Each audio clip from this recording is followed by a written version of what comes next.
പ്രിയപ്പെട്ട സുഹൃത്ത് നമസ്കാരം. ഇന്ന് ഓഗസ്റ്റ് 20 ഏറ്റവും ലേറ്റസ്റ്റ് ആയിട്ടുള്ള കറണ്ട് അഫേഴ്സുമായി ജെഡിസ് കറണ്ട് അഫേഴ്സ്. ഓരോ കോമ്പറ്റീഷൻ ടഫാണ്. എന്നാൽ ആ ടഫ്നെസ് മാറ്റണമെങ്കിൽ നമ്മൾ ശ്രമിച്ചാൽ മാത്രം മതി. നമ്മൾ ഓരോ ദിവസത്തെ പ്രയത്നമാണ്. അതായത് കോമ്പറ്റീഷനിലേക്ക് പ്രയത്നിക്കുന്നവർ ജനറൽ നോളേജ് ആയാലും ഇംഗ്ലീഷ് ആയാലും അല്ലെങ്കിൽ മാത്തമാറ്റിക്സ് ആയാലും എവിടെയും നമ്മളുടെ ആ ഒരു ശ്രമം ഉണ്ടെങ്കിൽ നമുക്ക് വിജയിക്കാൻ സാധിക്കും. പക്ഷേ വേണ്ടത് സമയമാണ്. നമ്മൾ സമയം ചെലവഴിച്ചാൽ മാത്രമേ നമുക്ക് വിജയിക്കാൻ സാധിക്കുകയുള്ളൂ. ഓരോ ദിവസവും നമ്മൾ അതിനുവേണ്ടി കുറച്ച് സമയം മാറ്റിവെക്കണം. എന്നാൽ നമുക്ക് വിജയിക്കാൻ സാധിക്കും. ലേഡീസ് കറണ്ട് അഫേഴ്സും ഓരോ ദിവസവും ഏറ്റവും ലേറ്റസ്റ്റ് ആയിട്ടുള്ള കറണ്ട് അഫേഴ്സ് ആണ് നൽകാൻ ശ്രമിക്കുന്നത്. ഇന്ന് ഓഗസ്റ്റ് 20 നമുക്ക് ഇന്നത്തെ ലേറ്റസ്റ്റ് ആയിട്ടുള്ള കറണ്ട് അഫേഴ്സിലേക്ക് പോകാം. ഒരു ന്യൂസ് ഹെഡിംഗ് ആണ്: Kerala to be declared fully digitally literate on August 21. August 21 Keralam പൂർണ്ണ ഡിജിറ്റൽ സാക്ഷരത നേടിയതായി പ്രഖ്യാപിക്കും. ഓഗസ്റ്റ് 21 ഇത് വളരെ പ്രധാനപ്പെട്ട ഒരു ദിവസമാണ് കേരളത്തിന്. കാരണം കേരളം പ്രഖ്യാപിക്കാൻ പോവുകയാണ്, അതായത് ദ ഫുള്ളി ഡിജിറ്റലി ലിറ്ററേറ്റ് എന്ന സ്റ്റേറ്റ് പൂർണ്ണ ഡിജിറ്റൽ സാക്ഷരത നേടിയ ഒരു സംസ്ഥാനമായിട്ട് പ്രഖ്യാപിക്കാൻ പോവുകയാണ്. നമുക്ക് ഈ കറണ്ട് അഫേഴ്സിന്റെ ഡീറ്റെയിൽസിലേക്ക് പോകാം. 2025 ഓഗസ്റ്റ് 21 ഇന്ത്യയിലെ ഏത് സംസ്ഥാനമാണ് പൂർണ്ണ ഡിജിറ്റൽ സാക്ഷരത നേടിയതായി പ്രഖ്യാപിക്കാൻ പോകുന്നത്? കേരളം. ഓഗസ്റ്റ് 21 കേരളം പ്രഖ്യാപിക്കാൻ പോവുകയാണ്, അതായത് ഫുള്ളി ഡിജിറ്റൽ ലിറ്ററേറ്റ് സ്റ്റേറ്റ് ആയിട്ട് പ്രഖ്യാപിക്കുന്നു. അതായത് വലിയൊരു നേട്ടമാണ്. ഇന്ത്യയിൽ തന്നെ പറയുമ്പോൾ ആദ്യത്തെ സംസ്ഥാനമായിട്ട് മാറാൻ പോവുകയാണ് കേരളം.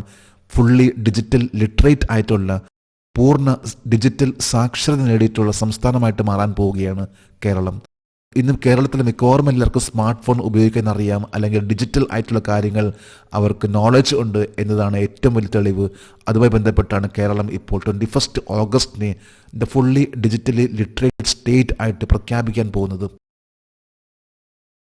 2025 ഓഗസ്റ്റ് 21 കേരളത്തെ ആദ്യത്തെ ഡിജിറ്റൽ സാക്ഷരത നേടിയ സംസ്ഥാനമായി ആരാണ് പ്രഖ്യാപിക്കുക?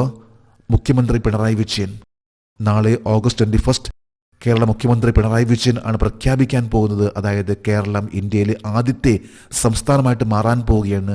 ഫുള്ളി ഡിജിറ്റലി ലിറ്ററേറ്റ് സ്റ്റേറ്റ് ആയിട്ട് മാറാൻ പോവുകയാണ്. പൂർണ്ണ സാക്ഷരത ഡിജിറ്റൽ സാക്ഷരത നേടിയ സംസ്ഥാനമായിട്ട് പ്രഖ്യാപിക്കാൻ പോവുകയാണ്. 2022 സെപ്റ്റംബറിൽ പൂർണ്ണ ഡിജിറ്റൽ സാക്ഷരത നേടിയതായി പ്രഖ്യാപിച്ച കേരളത്തിലെ ആദ്യത്തെ ഗ്രാമം ഏതാണ്? പുല്ലമ്പാറ, തിരുവനന്തപുരം ജില്ല. തിരുവനന്തപുരം സിറ്റിക്കടുത്ത് ഒരു ഗ്രാമമാണ് പുല്ലമ്പാറ ഗ്രാമം. 2022 സെപ്റ്റംബറിൽ ആ ഒരു ഗ്രാമം കേരളത്തിലെ ആദ്യത്തെ ഒരു ഗ്രാമമായിട്ട് മാറി. അതായത് പൂർണ്ണമായിട്ടും ഡിജിറ്റലി ലിറ്ററേറ്റ് എന്ന ആ ഒരു നേട്ടം കൈവരിച്ച ഗ്രാമമാണ് കേരളത്തിലെ ആദ്യത്തെ ഗ്രാമം പുല്ലമ്പാറ വില്ലേജ്. കേരള സമ്പൂർണ്ണ സാക്ഷരത നേടിയ വർഷം ഏതാണ്? 1991. 1991 കേരളം പ്രഖ്യാപിച്ചത്. അതായത് കേരളം പൂർണ്ണമായിട്ടും സാക്ഷരത നേടിയിട്ടുള്ള ഒരു സംസ്ഥാനമായിട്ട്. ഇന്ത്യയിലെ ആദ്യത്തെ സംസ്ഥാനമായിരുന്നു പൂർണ്ണമായിട്ടും സാക്ഷരത നേടിയിട്ടുള്ള സംസ്ഥാനം. ഇന്നിപ്പോൾ 2025 കേരളം ഫുള്ളി ഡിജിറ്റലി ലിറ്ററേറ്റ് ആയിട്ട് പ്രഖ്യാപിക്കാൻ പോവുകയാണ്. ഇപ്പം 1991 അതൊരു വളരെ പ്രധാനപ്പെട്ട ഒരു ഇയർ ആണ്. അതുപോലെ തന്നെ 2025 ഓഗസ്റ്റ് 21 അതും ഒരു വളരെ പ്രധാനപ്പെട്ട ഒരു ദിവസമാണ്. അടുത്തൊരു ന്യൂസ് ഹെഡിംഗ് ആണ്: ഫോർമർ സുപ്രീം കോടതി judge B Sudarshan Reddy named as the India alliance vice presidential candidate. India സഖ്യത്തിന്റെ വൈസ് പ്രസിഡന്റ് സ്ഥാനാർത്ഥിയായി മുൻ സുപ്രീം കോടതി ജഡ്ജി ബി സുദർശൻ റെഡ്ഡിയെ നാമനിർദ്ദേശം ചെയ്തു. ഇന്നത്തെ മിക്കവാറും എല്ലാ പത്രങ്ങളിൽ വന്നിട്ടുള്ളൊരു വാർത്തയാണ്. അതായത് ഇന്ത്യ അലയൻസിന്റെ സ്ഥാനാർത്ഥിയായിട്ട് ഫോർമർ സുപ്രീം കോടതി ജഡ്ജ് ബി സുദർശൻ റെഡ്ഡി. നമുക്ക് കറണ്ട് അഫേഴ്സിന്റെ ഡീറ്റെയിൽസിലേക്ക് പോകാം. 2025 സെപ്റ്റംബർ 9 നടക്കാനിരിക്കുന്ന വൈസ് പ്രസിഡന്റ് തിരഞ്ഞെടുപ്പിന് ഇന്ത്യ സഖ്യം ആരുടെ പേര് നിർദ്ദേശിച്ചു? സുപ്രീം കോടതി judge justice retired B Sudarshan Reddy. September 9 ഇന്ത്യയുടെ വൈസ് പ്രസിഡന്റ് സ്ഥാനത്തേക്കുള്ള ആ മത്സരം. ആ മത്സരത്തിൽ ഇന്ത്യ അലയൻസിന് വേണ്ടി മത്സരിക്കാൻ പോകുന്ന വ്യക്തിയാണ് സുപ്രീം കോടതി judge justice retired B Sudarshan Reddy. 2025 September 9 നടക്കാനിരിക്കുന്ന വൈസ് പ്രസിഡന്റ് സ്ഥാനത്തേക്ക് നാഷണൽ ഡെമോക്രാറ്റിക് അലയൻസിന്റെ സ്ഥാനാർത്ഥി ആരാണ്? CP രാധാകൃഷ്ണൻ. ഇപ്പോഴത്തെ മഹാരാഷ്ട്ര ഗവർണർ ആയിരുന്ന CP രാധാകൃഷ്ണൻ ആണ് വരാൻ പോകുന്ന സെപ്റ്റംബർ 9 വൈസ് പ്രസിഡന്റ് ഇലക്ഷനിൽ മത്സരിക്കാൻ പോകുന്ന NDAയുടെ കാൻഡിഡേറ്റ്. അതുപോലെ തന്നെ ഇന്ത്യ അലയൻസിന്റെ ആണെങ്കിൽ സുപ്രീം കോടതി ജഡ്ജി ജസ്റ്റിസ് ബി സുദർശൻ റെഡ്ഡിയാണ്. 2013 മാർച്ചിൽ ഗോവയിലെ ആദ്യത്തെ ലോകായുക്ത ആരായിരുന്നു? ബി. സുദർശൻ റെഡ്ഡി. 2013 ഗോവ എന്ന സംസ്ഥാനത്തിന്റെ ആദ്യത്തെ ലോകായുക്ത ആയിട്ട് ചുമതല ഏറ്റെടുത്ത വ്യക്തിയാണ് ബി. സുദർശൻ റെഡ്ഡി. അദ്ദേഹമാണ് ഇപ്പോൾ വൈസ് പ്രസിഡന്റ് സ്ഥാനത്തേക്ക് മത്സരിക്കാൻ പോകുന്നത്. ഏതു വർഷത്തിലാണ് B. Sudarshan Reddy Indian supreme കോടതി ജഡ്ജിയായത്? 2007 ജനുവരി 12. 2007 ജനുവരി 12 തീയതിയാണ് ബി. സുദർശൻ റെഡ്ഡി അദ്ദേഹം സുപ്രീം കോടതിയിൽ ജഡ്ജിയായിട്ട് സ്ഥാനത്തേക്ക് എത്തിയിട്ടുള്ളത്. അദ്ദേഹമാണ് CP രാധാകൃഷ്ണൻ ആയിട്ടുള്ള വൈസ് പ്രസിഡന്റ് സ്ഥാനത്തേക്കുള്ള മത്സരം. ഇത് സെപ്റ്റംബർ 9 തീയതിയാണ് ഇത് മത്സരം. അടുത്തൊരു ന്യൂസ് ഹെഡിംഗ് ആണ് operation Sindoor lesson part of the NCERT syllabus. NCERT സിലബസിന്റെ ഭാഗമായി ഓപ്പറേഷൻ സിന്ദൂർ പാഠങ്ങൾ സ്കൂളുകളിലെ പുസ്തകങ്ങളിലൂടെ തന്നെ പഠിക്കാൻ പോവുകയാണ്. ഓപ്പറേഷൻ സിന്ദൂറിനെ കുറിച്ച് NCERTയുടെ അതായത് national council of educational research and ട്രെയിനിങ്ങിന്റെ ഏറ്റവും ലേറ്റസ്റ്റ് ആയിട്ടുള്ള ഒരു അനൗൺസ്മെന്റ് ആണ്. ഓപ്പറേഷൻ സിന്ദൂറിന്റെ പാഠങ്ങൾ ഇനി NCERT പുസ്തകങ്ങളിലൂടെ വരാൻ പോവുകയാണ്. നമുക്ക് കറണ്ട് അഫയേഴ്സിന്റെ ഡീറ്റെയിൽസിലേക്ക് പോകാം. ഓപ്പറേഷൻ സിന്ദൂറിനെ കുറിച്ചുള്ള എത്ര മോഡുലുകൾ സിലബസിൽ ഉൾപ്പെടുത്താൻ NCERT തീരുമാനിച്ചു? 2 മോഡുലുകൾ. 2 മോഡുൾസ് ആണ് ഇപ്പോൾ പുറത്തിറക്കാൻ പോകുന്നത് NCERTയുടെ പുസ്തകങ്ങളിലൂടെ ഓപ്പറേഷൻ സിന്ദൂറിനെ കുറിച്ച്. ഓപ്പറേഷൻ സിന്ദൂർ ഇത് 2025 മെയ് 7 തീയതിയായിരുന്നു. ഏപ്രിൽ 22 പഹൽഗാം അറ്റാക്ക് ബന്ധപ്പെട്ടാണ് പാകിസ്ഥാനിലെ ടെററിസ്റ്റ് ക്യാമ്പിൽ അറ്റാക്ക് ചെയ്യുന്ന ആ ഒരു ഓപ്പറേഷൻ നടത്തിയിട്ടുള്ളത്. അത് മെയ് 7 തീയതിയായിരുന്നു. ഏതൊക്കെ ക്ലാസ്സിലാണ് ഓപ്പറേഷൻ സിന്ദൂറിന്റെ മോഡുലുകൾ സിലബസിൽ ഉൾപ്പെടുത്താൻ NCERT തീരുമാനിച്ചത്?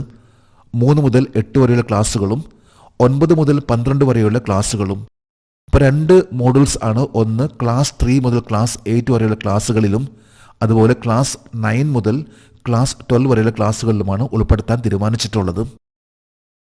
3 മുതൽ 8 വരെയുള്ള ക്ലാസ്സുകളിൽ NCERT അവതരിപ്പിച്ച ഓപ്പറേഷൻ സിന്ദൂറിലെ മോഡുലുകളുടെ പേരെന്താണ്?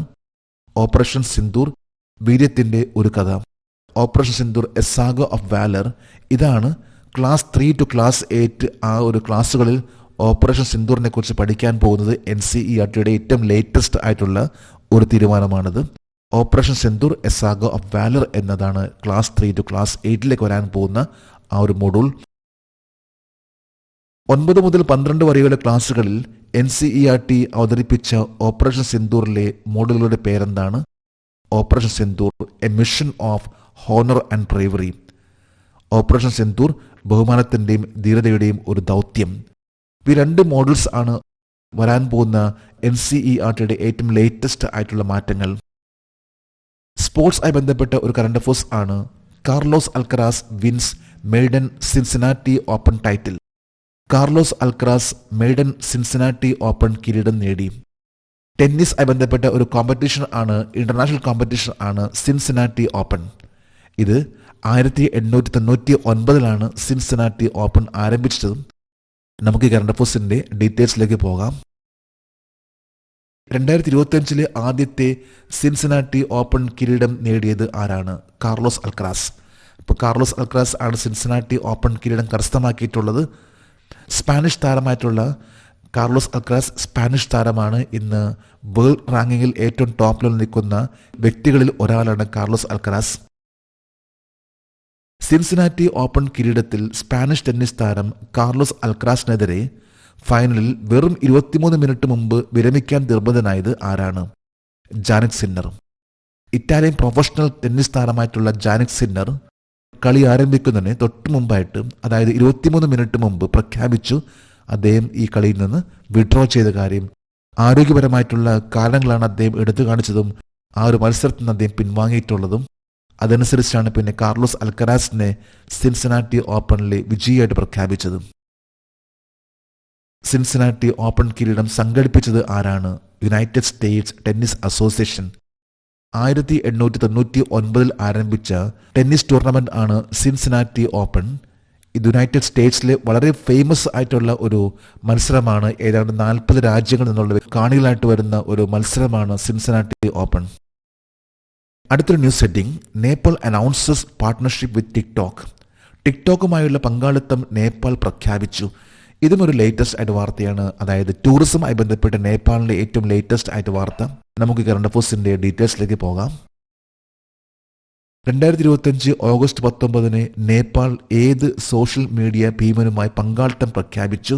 അവരുടെ രാജ്യത്ത് ടൂറിസം പ്രോത്സാഹിപ്പിക്കുന്നതിനായി ടിക്ടോക്ക് എന്ന സോഷ്യൽ മീഡിയ ആയിട്ട് നേപ്പാൾ ഇപ്പോൾ സഖ്യത്തിലാണ്. അതായത് ഒരു പുതിയൊരു എഗ്രിമെന്റ് ഒപ്പുവെച്ചു. ടിക്ടോക്ക് ഇനി നേപ്പാൾ ടൂറിസം പ്രൊമോട്ട് ചെയ്യാൻ പോവുകയാണ്. 2023 നേപ്പാൾ ടിക്ടോക്ക് നിരോധിച്ചെങ്കിലും പിന്നീട് 2024 ടിക്ടോക്കിന് നേപ്പാളിൽ വീണ്ടും അനുവാദം കൊടുത്തു. ചൈന ബേസ് ആയിട്ടുള്ള കമ്പനിയാണ് ടിക്ടോക്ക്. 2016 സെപ്റ്റംബറിലാണ് ടിക്ടോക്ക് ആരംഭിച്ചത്. അന്ന് അതിന് പേര് ഡൊയിൻ എന്നായിരുന്നു. പിന്നീട് 2017 ഒരു ഇന്റർനാഷണൽ ലെവലിൽ ടിക്ടോക്ക് വന്നിട്ടുള്ളതും അതിന് ടിക്ടോക്ക് എന്ന പേര് വന്നിട്ടുള്ളത്. ടിക്ടോക്കിന്റെ ആദ്യത്തെ പേര് ഡൊയിൻ ആയിരുന്നു. 2016 സെപ്റ്റംബറിൽ ആരംഭിച്ചത്. പിന്നീട് ഒരു വർഷം കഴിഞ്ഞപ്പോൾ 2017 സെപ്റ്റംബറിലാണ് ടിക്ടോക്ക് എന്ന പേരിൽ അറിയപ്പെടാൻ തുടങ്ങിയത്. നേപ്പാളിലെ ആദ്യത്തെ ടൂറിസം പദ്ധതിയായ വിസിറ്റ് നേപ്പാൾ ഇയർ 1998 അവതരിപ്പിച്ചതും പിന്നീട് നേപ്പാളിലെ ടൂറിസത്തിന്റെ പിതാവായി അറിയപ്പെട്ടതും ആരാണ്? കർണ ഷാക്യ. 1998 വിസിറ്റ് നേപ്പാൾ ഇയർ 1998 എന്ന ക്യാമ്പയിൻ ആരംഭിച്ചതും നേപ്പാളിനെ ടൂറിസവുമായി ബന്ധപ്പെട്ട് ലോകത്തെ അറിയിച്ചതും അദ്ദേഹമാണ്. ഇന്നിപ്പോൾ നേപ്പാളിലെ ഫാദർ ഓഫ് ടൂറിസം എന്നറിയപ്പെടുന്ന വ്യക്തിയാണ് കർണ ഷാക്യ. നമ്മൾ ഏറ്റവും ലേറ്റസ്റ്റ് ആയിട്ടുള്ള കറണ്ട് അഫയേഴ്സ് ആണ് ഇവിടെ അപ്ഡേറ്റ് ചെയ്തിട്ടുള്ളത്. ജേഡിസ് കറണ്ട് അഫയേഴ്സിന്റെ ഇന്നത്തെ ഈ വീഡിയോ കണ്ടിട്ട് ഇഷ്ടപ്പെട്ടെങ്കിൽ ഈ ചാനൽ സബ്സ്ക്രൈബ് ചെയ്യാനും ഷെയർ ചെയ്യാനും മറക്കരുത്. നമുക്ക് നാളെ വീണ്ടും പുതിയ കറണ്ട് അഫയേഴ്സുമായിട്ട് കാണാം. Thank you very much.